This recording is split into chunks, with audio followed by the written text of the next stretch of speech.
Hello guys, welcome to my YouTube channel. आज के इस लेक्चर में हम लोग डिस्कस करेंगे classification of crystalline solid. Classification of crystalline solid पढ़ने से पहले आपको पता होना चाहिए कि हमारे पास क्रिस्टलाइन सॉलिड्स होते क्या हैं। क्रिस्टलाइन सॉलिड्स हमारे पास ऐसे सॉलिड्स होते हैं जिनमें क्या होता है, एक रेगुलर अरेंजमेंट होता है कॉन्स्टिट्यूएंट पार्टिकल्स का, और ये एक लॉन्ग रेंज ऑर्डर को फॉलो करते हैं। क्लियर। अब हमारे पास अगर मैं बात करूँ इसकी टाइप्स की, तो इसकी मेन 4 टाइप्स हैं।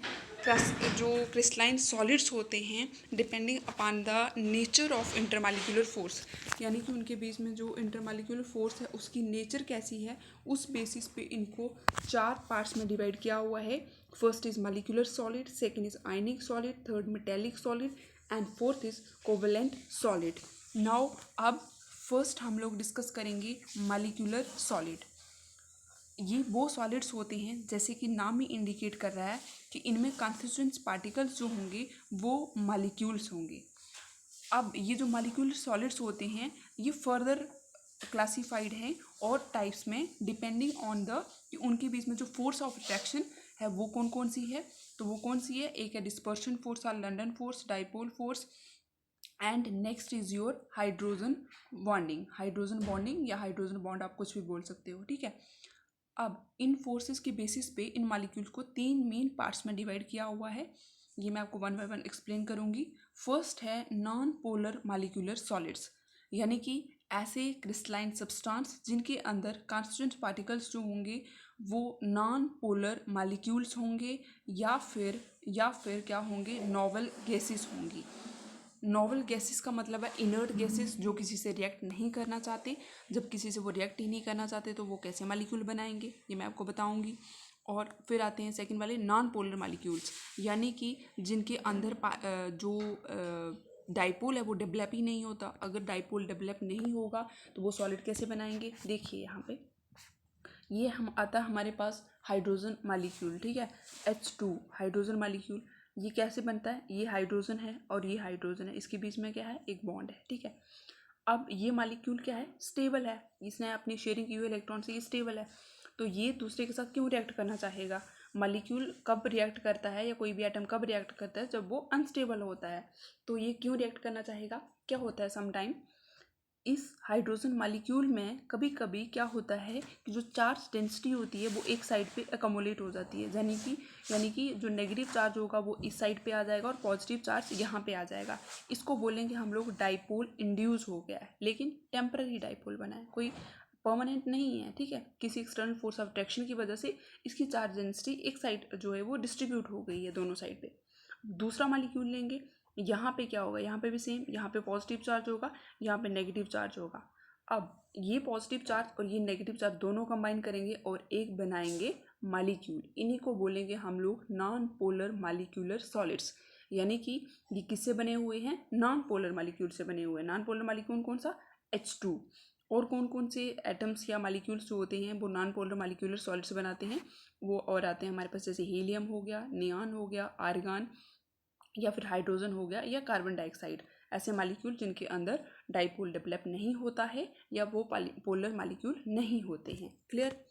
अब यहाँ पे क्या होता है, ये जो मॉलिक्यूल है मैंने बताया आपको कि आपके पास ये एक मॉलिक्यूल है और ये एक दूसरा मॉलिक्यूल है, इनके बीच में एक बॉन्ड डेवलप हो जाता है। तो ये बॉन्ड जो डेवलप होता है, कौन सी फोर्स यहाँ पे काम करती है, किस फोर्स ऑफ अट्रैक्शन की वजह से ये बॉन्ड बनता है, तो ये बनता है आपका लंडन फोर्स की वजह से। लंडन फोर्स या डिस्पर्शन फोर्स, ये जो लंडन फोर्स या डिस्पर्शन फोर्स होती है, it is one of the weakest force.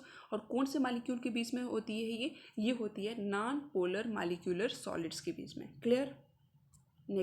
Next अगर हम लोग इसकी करेक्टरिस्टिक्स की बात करें तो फर्स्ट आती है दे आर जनरली सॉफ्ट। ये सॉफ्ट होते हैं, क्योंकि ये नॉन पोलर मॉलिक्यूल्स होते हैं और इनको जब भी कोई फोर्स लगाएंगे तो इनके जो बॉन्ड होंगे वो इजीली ब्रेक हो जाएंगे, ठीक है। That's why they are soft. Low melting point होता है इनके बीच में, जो फोर्स ऑफ अट्रैक्शन होती है very weak force of attraction, London force मैंने बताया, थोड़ा सा टेम्परेचर देने से क्या होंगे, ईजिली मेल्ट हो जाएंगे। ये चीज़ तो आपको पता होगी कि जो हमारे पास सॉलिड्स होते हैं, सॉलिड में स्ट्रॉन्ग फोर्स ऑफ अट्रैक्शन होती है और लिक्विड में क्या होती है, वीक फोर्स ऑफ अट्रैक्शन होती है। और जो गैसेस होती हैं उनमें और भी वीक फोर्स ऑफ अट्रैक्शन होती है। तो यहाँ पे जब हमें पता है कि यहाँ पे वीक फोर्स ऑफ अट्रैक्शन है तो ये आइदर लिक्विड होंगे या गैसेस होंगे रूम टेम्परेचर पे, ये पॉइंट भी क्लियर है। नेक्स्ट आता है they are non conductor of electricity. अब मैंने आपको बताया कि हमारे पास ये हाइड्रोजन आ जाता है और ये एक हाइड्रोजन है यहाँ पे कि दूसरा हाइड्रोजन है, इन दोनों के बीच में एक बॉन्ड बन जाता है, तो यही नॉन पोलर मॉलिक्यूलर सॉलिड्स होते हैं। बट यहाँ पे कोई फ्री इलेक्ट्रॉन नहीं है। अगर यहाँ पे कोई फ्री इलेक्ट्रॉन नहीं है तो ये इलेक्ट्रिसिटी को कंडक्ट नहीं कर पाएगा। That's why they are non conductor of electricity, क्योंकि ये न्यूट्रल मॉलिक्यूल्स होते हैं। चाहे इनको हम लोग सॉलिड स्टेट में देखेंगे या लिक्विड स्टेट में देखेंगे, डिजॉल्व स्टेट में देखेंगे, तब भी इनमें क्या होती है, डिसोसिएशन नहीं होगी और इसमें फ्री इलेक्ट्रॉन नहीं होगा और ये बिहेव करेंगे non conductor of electricity. Clear. Next हम लोग बात करते हैं, सेकेंड टाइप आ जाती है polar molecular solids. Polar molecular solids जैसे कि नाम ही इंडिकेट कर रहा है कि ये ऐसे सॉलिड्स होंगे जिनके अंदर कॉन्स्टेंट पार्टिकल्स जो होंगे पोलर मॉलिक्यूल्स होंगे। अब थोड़ा सा मैं आपको बताती हूँ पोलर मॉलिक्यूल्स क्या होते हैं। फॉर एग्जांपल हम लोग यहाँ पे HCl की बात करते हैं, HCl की बात करते हैं। ये हाइड्रोजन है और ये क्लोरीन है, ठीक है। ये एक पोलर मॉलिक्यूल है। क्यों? क्योंकि हाइड्रोजन जो होता है इसकी इलेक्ट्रॉननेगेटिविटी होती है 2.0 समथिंग और क्लोरीन की होती है 3.16, इसको हम लोग राउंड ऑफ करके 3 लेते हैं।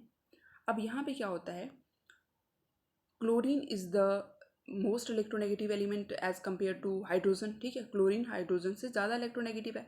जो ज़्यादा इलेक्ट्रोनेगेटिव होगा वो अपने साइड इलेक्ट्रॉन डेंसिटी को अट्रैक्ट करेगा। इट मीन्स कि अगर मैं बात करूं हाइड्रोजन मॉलिक्यूल की तो यहाँ पे आ जाएगा हाइड्रोजन और यहाँ पे आएगा क्लोरीन, क्योंकि यहाँ पे इलेक्ट्रॉन डेंसिटी क्या होगी, सबसे ज़्यादा होगी। जब भी कोई मॉलिक्यूल ऐसा होता है जहाँ पे एक एटम मोर इलेक्ट्रोनेगेटिव होता है दूसरे से, तो वहाँ पे क्या होता है, चार्ज डिस्ट्रीब्यूशन हो जाती है और ये जो पॉजिटिव चार्ज का यहाँ आना और नेगेटिव चार्ज का यहाँ पे जाना, यही क्रिएट करते हैं डाइपोल। और इन्हीं मॉलिक्यूल को हम लोग बोलते हैं पोलर मॉलिक्यूल, जिनमें क्या होती है, चार्ज डिस्ट्रीब्यूशन होती है। किसकी वजह से? इलेक्ट्रोनेगेटिविटी डिफरेंस ज़्यादा होने की वजह से। अब इन मॉलिक्यूल में किस तरीके से पोलर मॉलिक्यूलर सॉलिड्स बनते हैं ये मैं आपको बताती हूँ। मैंने बताया मैंने आपको बताया कि यहाँ पे आपके पास ये एक HCl का मॉलिक्यूल है, यहाँ पे हाइड्रोजन आ जाएगा और यहाँ पे क्लोरीन आ जाएगा। ये ऑलरेडी एक बॉन्ड बना रहे हैं, इनके बीच में जो बॉन्ड है ये एक कोवेलेंट बॉन्ड है, ठीक है।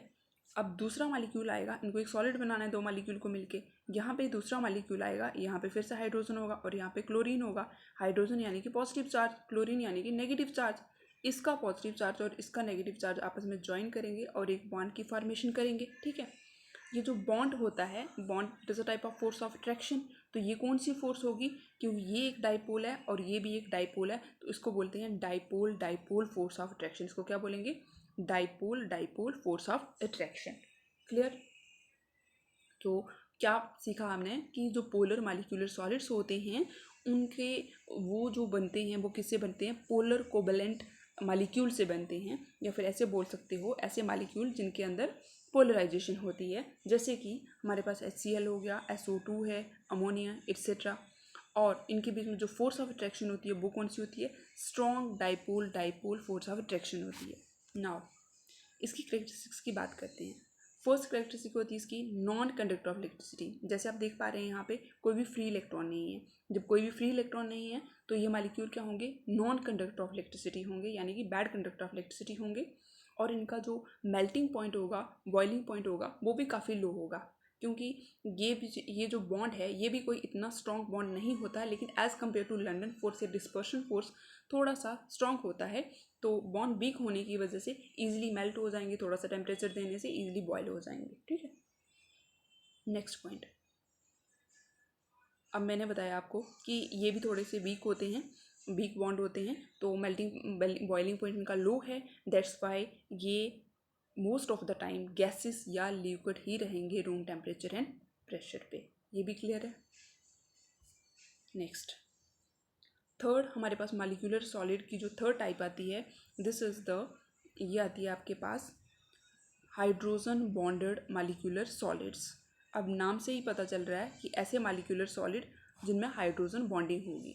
तो हाइड्रोजन बॉन्डिंग क्या होती है, हाइड्रोजन बॉन्ड क्या होता है, हाइड्रोजन बॉन्ड होता है आपके पास बॉन्ड बिटवीन द, जब भी हाइड्रोजन के बीच में और मोस्ट इलेक्ट्रोनेगेटिव एलिमेंट, सबसे जो इलेक्ट्रोनेगेटिव एलिमेंट हमारे पीरियोडिक टेबल में कौन सा है? फ्लोरीन। सेकंड कौन आता है? ऑक्सीजन, देन नाइट्रोजन, फिर बहुत सारे आ जाते हैं। जब भी हमारे पास हाइड्रोजन बॉन्ड बनाता है आइदर फ्लोरीन के साथ, ऑक्सीजन के साथ या नाइट्रोजन के साथ, उसको क्या बोलते हैं? Hydrogen bonds. It means hydrogen bond क्या होता है? It is the bond between the hydrogen and the most electronegative element like fluorine, chlorine, nitrogen, oxygen. Clear?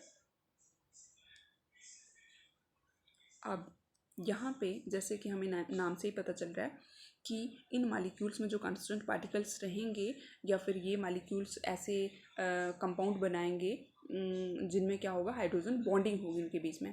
जैसे कि हम लोग सॉलिड वाटर की बात करते हैं, सॉलिड वाटर की अगर मैं बात करूं तो इसमें जो नेगेटिव एंड होता है मालिक्यूल का, वो अट्रैक्ट करेगा पॉजिटिव को, और इस तरीके से हमारे पास क्या हो जाएगा? ऑक्सीजन और हाइड्रोजन के बीच में बॉन्ड डेवलप होता जाएगा और ये एक सॉलिड बनाते जाएंगे। ये मैं आपको नेक्स्ट एक्सप्लेन करती हूँ।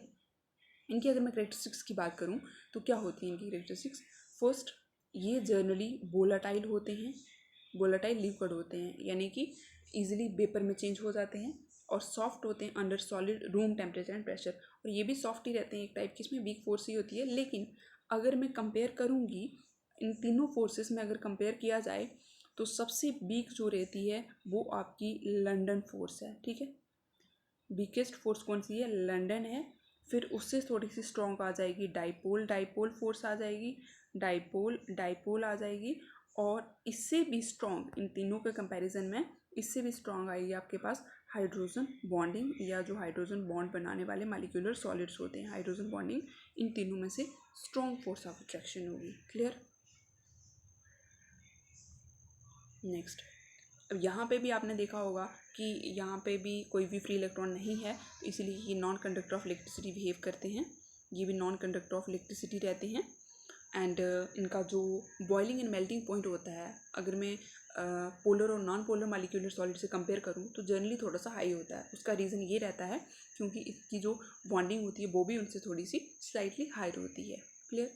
यहाँ पे देखो, ये एक वाटर का मालिक्यूल है। ठीक है, ये एक ओरिजिनल मालिक्यूल है वाटर का।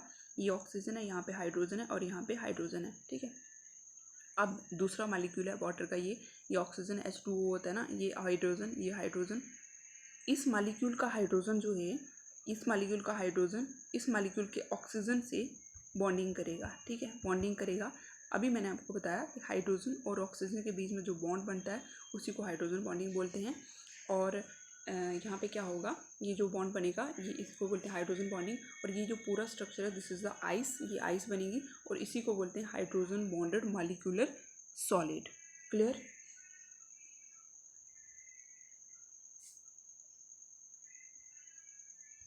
नेक्स्ट हम लोग बात करेंगे आयोनिक सॉलिड की। अब आयोनिक सॉलिड क्या होते हैं? जैसे कि यहाँ से हमें नाम से ही पता चल रहा है कि ऐसे क्रिस्टलाइन सॉलिड्स जिनमें कॉन्स्टिट्यूएंट पार्टिकल्स होंगी वो आयंस होंगी। तो आयंस क्या होती हैं? What are ions? आयंस होते हैं आपके पास पॉजिटिव या नेगेटिव चार्जेस, यानी कि इनमें जो कॉन्स्टिट्यूएंट पार्टिकल्स होंगे वो आयंस होंगी, और आयंस में कौन होंगे? पॉजिटिव और नेगेटिव चार्जेस होंगे। जैसे मैंने ये स्ट्रक्चर शो किया हुआ है यहाँ पे, ये जो पॉजिटिव और नेगेटिव चार्ज, जैसे कि Na पॉजिटिव है, Cl नेगेटिव है, ये दोनों आपस में कंबाइन किए हुए हैं with the help of the force of attraction. एक स्ट्रॉन्ग फोर्स ऑफ अट्रैक्शन इनको कंबाइन करके रखती है। आपने फिजिक्स में भी पढ़ा होगा, पॉजिटिव और नेगेटिव चार्ज के बीच में जो स्ट्रॉन्ग फोर्स ऑफ अट्रैक्शन होती है उसको इलेक्ट्रोस्टैटिक फोर्स ऑफ अट्रैक्शन भी बोलते हैं, इलेक्ट्रोस्टैटिक फोर्स ऑफ अट्रैक्शन बोलते हैं, या फिर उसको कोलम्बिक फोर्स भी बोला जाता है। ठीक है, या फिर उसको क्या बोलते हैं? कोलम्बिक फोर्स भी बोला जाता है। क्लियर? ये होते हैं हमारे पास आयनिक सॉलिड्स। अब यहाँ पे क्या होता है, अगर मैं इसकी करेक्टरिस्टिक्स की बात करूँगी तो यहाँ पे क्या होगा, जो हमारे पास मॉलिक्यूलर सॉलिड्स थे उनके बीच में जो फोर्स ऑफ अट्रैक्शन थी वो वीक थी। लेकिन उसके कंपैरिजन जो आयनिक सॉलिड्स होंगे, यहाँ पे हमने क्या देखा? यहाँ पे स्ट्रॉन्ग फोर्स ऑफ अट्रैक्शन है। यहाँ पे क्या है? Strong force of attraction. अब स्ट्रॉन्ग फोर्स ऑफ अट्रैक्शन की वजह से इनको ब्रेक करना मुश्किल है, यानी कि ये दे आर वेरी हार्ड। ठीक है, ये बहुत ज़्यादा हार्ड रहेंगे, ब्रिटल रहेंगे।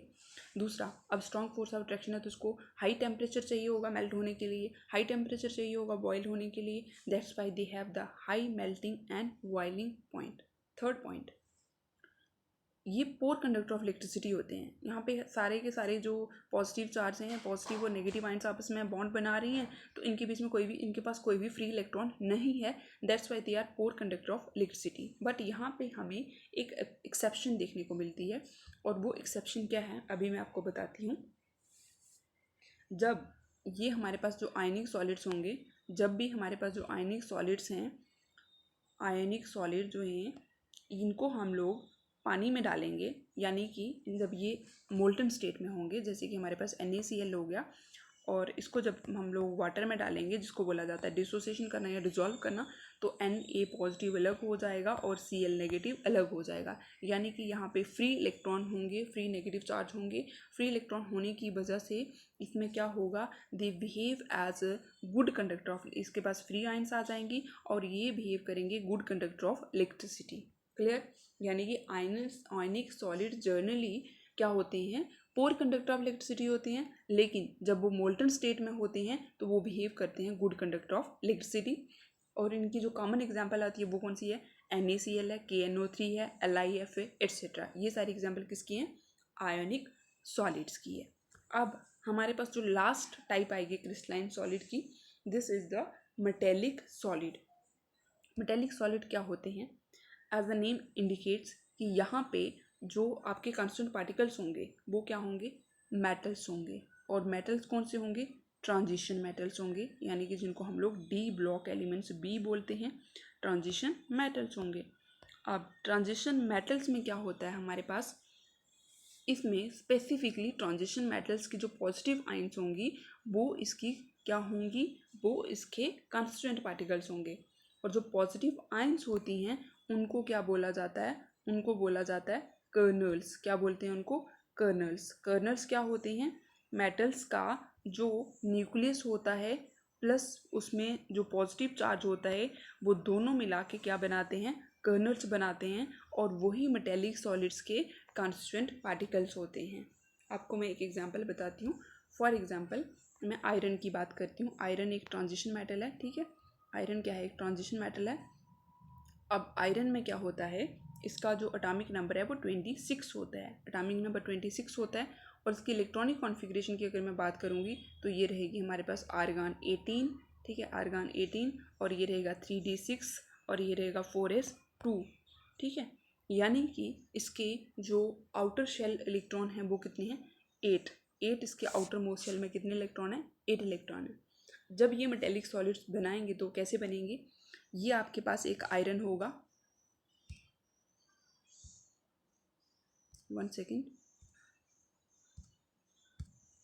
ये आपके पास एक आयरन है, ये आपके पास एक आयरन है।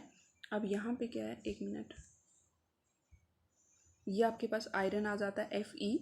अब यहाँ पे ये आपके पास आयरन है, इसके पास क्या है, इसके पास आउटर मोस्ट शेल में 8 इलेक्ट्रॉन है। जो कर्नल होगा मैं उसको कुछ इस तरीके से रिप्रेजेंट करूँगी, यानी कि ये कर्नल है मेरे पास, ये न्यूक्लियस प्लस पॉजिटिव आयन है, इसके पास 8 इलेक्ट्रॉन है। कितने इलेक्ट्रॉन है, 8 इलेक्ट्रॉन है। ये इस तरीके से मैं 8 इलेक्ट्रॉन ड्रॉ कर रही हूँ। सेकंड आता है आपके पास दूसरा, ये आयरन का कर्नल आ गया, यहाँ पे एक इलेक्ट्रॉन है, यहाँ पे ये इलेक्ट्रॉन है, यहाँ पे भी कितने इलेक्ट्रॉन होंगे, 8 इलेक्ट्रॉन होंगे। ये हो गया आपके पास 6, ये 7, और ये हो गए 8। तो ये इस तरीके से यहाँ पे भी एक आयरन होगा। आप क्या देख रहे हो कि इतने सारे इलेक्ट्रॉन्स हैं और बीच में इतने सारे जो इतने सारे इलेक्ट्रॉन हैं, और इसमें बहुत ही कम क्या है, कर्नल हैं। तो ये आपको ऐसे लग रहा होगा कि इलेक्ट्रॉन का एक पूरा सी बना हुआ है और कर्नल उसके बीच में लाइक द आइस फ्लोट कर रहे हैं, ठीक है। This is the metallic solid. इस तरीके से बनते हैं आपके मेटेलिक सॉलिड्स, ठीक है। इलेक्ट्रॉन जो होते हैं वो थ्रू आउट द क्रिस्टल इस तरीके से इवनली डिस्ट्रीब्यूटेड होते हैं और ये बनाते हैं एक सी ऑफ इलेक्ट्रॉन्स। अब यहाँ पे क्या होता है हमारे पास, ये जो फ्री इलेक्ट्रॉन्स होते हैं, इतने सारे फ्री इलेक्ट्रॉन, मैंने आपको क्या बताया, कोई भी जो सब्सटेंस है कब वो good conductor of heat and electricity act करता है, जब उसके पास बहुत सारे फ्री इलेक्ट्रॉन्स होते हैं। इतने सारे फ्री मोबाइल इलेक्ट्रॉन्स हैं तो ये रिस्पॉन्सिबल होंगे किसके लिए, इलेक्ट्रिसिटी को कंडक्ट करने के लिए। इसमें ईजिली इलेक्ट्रिसिटी कंडक्ट हो जाएगी, और साथ ही साथ इनकी जो थर्मल कंडक्टिविटी होगी it will be very high. ये भी थर्मल कंडक्टिविटी जो होगी वो भी बहुत हाई हो जाएगी, ठीक है। जब भी इलेक्ट्रिक फील्ड इसमें अप्लाई की जाएगी तो ये इलेक्ट्रॉन ईजिली फ्लो करेंगे, ठीक है, through out the network of the positive ions के बीच में ये इलेक्ट्रॉन ईजिली फ्लो करेंगे और जो इलेक्ट्रिसिटी होगी उसको भी बहुत ही ईजिली ये कंडक्ट कर देंगे। वैसे ही अगर हम लोग हीट को जब सप्लाई करेंगे, जब हीट सप्लाई की जाती है तो क्या होता है कि काइनेटिक एनर्जी इंक्रीज होती है। काइनेटिक एनर्जी इंक्रीज होने से जो आपके इलेक्ट्रॉन्स होते हैं उसकी जो स्पीड होती है वो एनहांस होती है, ठीक है। तो जब स्पीड इन्हांस होगी तो उसकी वजह से भी जो आपकी कंडक्टिविटी होगी वो इंक्रीज़ हो जाएगी, ठीक है। तो जो हमारे पास मेटेलिक सॉलिड्स होते हैं उनमें जब इलेक्ट्रिक फील्ड को अप्लाई किया जाता है तो वहाँ पे जो इलेक्ट्रॉन होते हैं वो फ्लो करना शुरू कर जाते हैं और इस तरीके से जो मेटेलिक सॉलिड्स होते हैं वो बिहेव करते हैं as a good conductor of heat and electricity. एक और चीज़, अब मैंने बताया आपको कि ये आपके पास मेटल रहते हैं, ये आयरन है और इसके साथ बहुत सारे इलेक्ट्रॉन्स हैं, ठीक है। ये दूसरा आयरन आएगा और यहाँ पे बहुत सारे इलेक्ट्रॉन्स होंगे।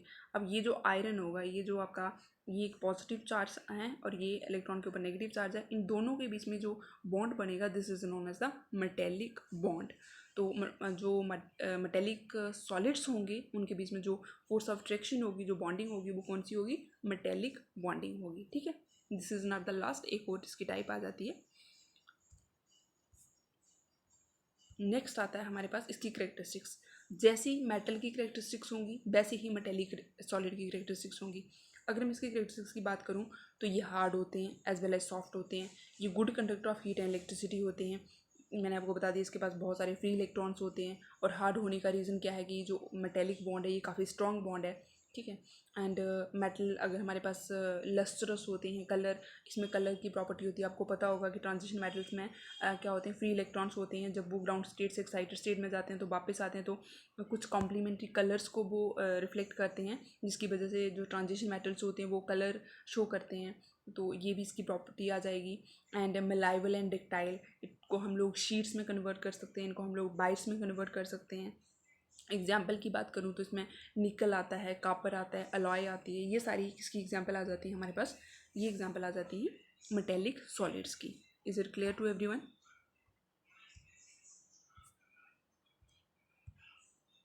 सॉरी, नेक्स्ट आएगा हमारे पास, this is the last one, ये आता है कोवेलेंट सॉलिड्स। कोवेलेंट सॉलिड्स, अब कोवेलेंट सॉलिड्स होते हैं जो हमारे पास, ये ऐसे सॉलिड्स होते हैं इनके जो कॉन्स्टिट्यूएंट पार्टिकल्स होंगे वो नॉन मेटल्स होंगे। नॉन मेटल्स से हम क्या समझते हैं कि कुछ पी ब्लॉक एलिमेंट्स लाइक होंगे, ठीक है। और नॉन मेटल के साथ साथ इनके बीच में जो बॉन्ड होगा वो कौन सा होगा? कोवेलेंट बॉन्ड होगा, क्योंकि नॉन मेटल क्या बनाते हैं? कोवेलेंट बॉन्ड बनाते हैं। म्यूचुअल शेयरिंग ऑफ इलेक्ट्रॉन होती है ना नॉन मेटल के बीच में, जैसे कार्बन हो गया, तो कार्बन क्या होता है? शेयरिंग करता है, शेयरिंग करने से क्या होता है? कोवेलेंट बॉन्ड बनता है। तो इस तरीके से कोवेलेंट सॉलिड में क्या बनता है? कोवेलेंट बॉन्ड बनता है। और दूसरी बात क्या होती है यहाँ पे ये जब शेयरिंग करते हैं तो ये बहुत बड़े बड़े जॉइंट मालिक्यूल बना लेते हैं। जैसे मान लो मैं इसकी बात करती हूँ, डायमंड की बात करती हूँ, ये कार्बन है, इसके साथ 2 और कार्बन जुड़े हुए हैं। ये ऑलरेडी कितने बॉन्ड बनाता है कार्बन? कितने बॉन्ड बनाता है? 4 बॉन्ड बनाता है ना। तो ये कार्बन इस तरीके से जुड़ा हुआ है, ये 4 बॉन्ड बना रहा है इस तरीके से। फर्दर ये 3 और कार्बन से जुड़ेगा, फर्दर ये 3 और कार्बन से जुड़ेगा। तो ये क्या होते हैं, जो कोवेलेंट सॉलिड्स होते हैं ये बहुत सारी बॉन्डिंग करते हैं और बहुत जॉइंट 3 डायमेंशनल स्ट्रक्चर्स के मालिक्यूल बनाते हैं। कैसे बनाते हैं? इनकी करेक्टरिस्टिक्स आ जाती है कि कोवेलेंट सॉलिड जो होते हैं ये जॉइंट मालिक्यूल बनाते हैं, साथ ही साथ इनके जो स्ट्रक्चर्स बनते हैं वो 3 डायमेंशनल स्ट्रक्चर्स भी बनाते हैं। और ये जो कोवेलेंट बॉन्ड्स होते हैं, ये जो कोवेलेंट बॉन्ड बना हुआ है तो ये क्या होता है, ये काफ़ी स्ट्रॉन्ग बॉन्ड होता है जो म्यूचुअल शेयरिंग ऑफ इलेक्ट्रॉन से बनना होता है, ठीक है। नेक्स्ट इसकी करेक्टरिस्टिक्स की बात करूं, मैंने आपको बताया कि कोवेलेंट बॉन्ड काफ़ी स्ट्रॉन्ग बॉन्ड होता है क्योंकि वो म्यूचुअल शेयरिंग ऑफ इलेक्ट्रॉन से बना होता है। जो भी कार्बन उसके साथ जुड़ेगा वो एक एक इलेक्ट्रॉन्स को देगा। तो इस तरीके से इसके पास क्या हो जाता है, काफ़ी स्ट्रॉन्ग बॉन्ड बनाता है ये। और ये होते हैं हमारे पास hard, covalent crystals are hard and extremely high melting and boiling point होगा इनका। क्यों? क्योंकि ये काफ़ी हार्ड हैं, इनके जो बॉन्डिंग है इनके बीच में काफ़ी हार्ड बॉन्डिंग है, तो उसको जो टेम्परेचर है वो भी काफ़ी हाई देना पड़ेगा। इवन कि इतना ज़्यादा हाई टेम्परेचर कभी कभी मेल्ट होने से पहले ही ये जो सॉलिड्स होते हैं ये ब्रेक हो जाते हैं, ठीक है। नेक्स्ट पॉइंट आता है आपका कि these are the poor conductor of electricity and ये पोर कंडक्टर ऑफ इलेक्ट्रिसिटी होते हैं, और जो भी substance poor conductor of electricity होते हैं वो कैसे बिहेव करते हैं, इंसुलेटर की तरह बिहेव करते हैं। ठीक है, फॉर एग्जाम्पल क्या हो गया, डायमंड हो गया, क्वार्ट्ज हो गया। अब देखो यहाँ पे मैं आपको एक चीज़ एक्सप्लेन करती हूँ।